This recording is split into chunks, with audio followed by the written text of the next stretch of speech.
నాన్నలేని బిడ్డనమ్మా, ఓటేయండమ్మా, మీ ఇంట్లో బిడ్డనమ్మా అన్నాడు. ఇంట్లో బిడ్డ ఏం చేశాడు? పొలాలు తీసేసుకుంటున్నాడు. ఇంట్లో బిడ్డ ఏం చేశాడు? మద్యపానాన్ని అందరికీ ఫ్రీగా సప్లై చేస్తున్నాడు. ఇంట్లో బిడ్డ ఏం చేశాడు? ఇసుక దొబ్బేస్తా ఉన్నాడు. ఇంట్లో బిడ్డ మీ అన్నో తమ్ముడు అయితే ఫీజు రీఎంబర్స్మెంట్ చేయాలి కదా, అది చేయడు. కానీ అమ్మా నాన్నలేని బిడ్డనమ్మా, ఏదన్నా అడుగు, అమ్మా నాన్నలేని బిడ్డనమ్మా అని.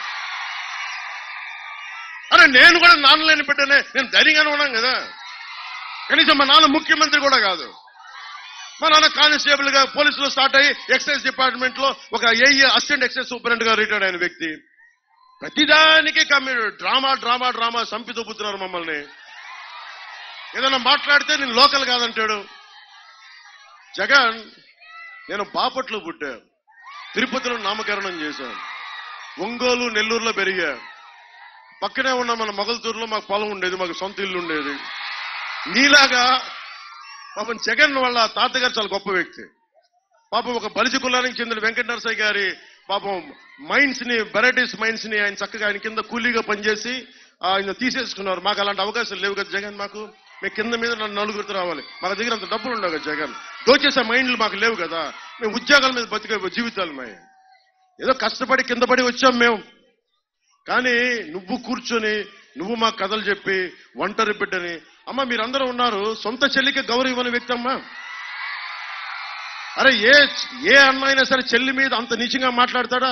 చెల్లి సంసారం గురించి మాట్లాడతాడా? మీరు చెప్పండి అమ్మా. నేను నాన్నలేని బిడ్డనమ్మా, ఓటేయండమ్మా, మీ ఇంట్లో బిడ్డనమ్మా అన్నాడు. ఇంట్లో బిడ్డ ఏం చేశాడు? పొలాలు తీసేసుకుంటున్నాడు. ఇంట్లో బిడ్డ ఏం చేశాడు? మద్యపానాన్ని అందరికీ ఫ్రీగా సప్లై చేస్తున్నాడు. ఇంట్లో బిడ్డ ఏం చేశాడు? ఇసుక దొబ్బేస్తా ఉన్నాడు. ఇంట్లో బిడ్డ మీ అన్నో తమ్ముడు అయితే ఫీజు రీఎంబర్స్మెంట్ చేయాలి కదా, అది చేయడు. కానీ అమ్మా నాన్నలేని బిడ్డనమ్మా, ఏదన్నా అడుగు, అమ్మా నాన్నలేని బిడ్డనమ్మా అని. అరే నేను కూడా నాన్నలేని బిడ్డనే, నేను ధైర్యంగానే ఉన్నాను కదా. కనీసం మా నాన్న ముఖ్యమంత్రి కూడా కాదు.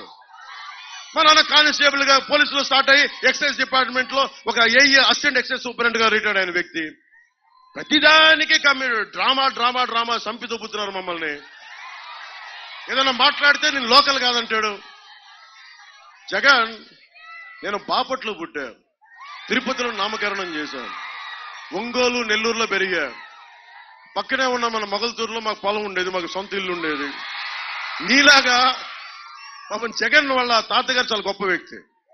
పాపం ఒక బలిజ కులానికి చెందిన వెంకట నరసయ్య గారి పాపం మైండ్స్ ని, వెరైటీస్ మైండ్స్ ని ఆయన చక్కగా ఆయన కింద కూలీగా పనిచేసి ఆయన తీసేసుకున్నారు. మాకు అలాంటి అవకాశాలు లేవు కదా జగన్. మేము కింద మీద నలుగురితో రావాలి, మన దగ్గర అంత డబ్బులు ఉండవు కదా జగన్. దోచేసే మైండ్లు మాకు లేవు కదా. మేము ఉద్యోగాల మీద బతికే జీవితాలు మేము ఏదో కష్టపడి కింద పడి వచ్చాం మేము. కానీ నువ్వు కూర్చొని నువ్వు మా కథలు చెప్పి ఒంటరి బిడ్డని, అమ్మ మీరందరూ ఉన్నారు, సొంత చెల్లికి గౌరవం ఇవ్వని వ్యక్తి అమ్మా.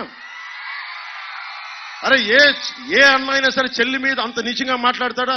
చెల్లి సంసారం గురించి మాట్లాడతాడా? మీరు చెప్పండి అమ్మా. నేను ఇది కూడా చెప్తున్నా.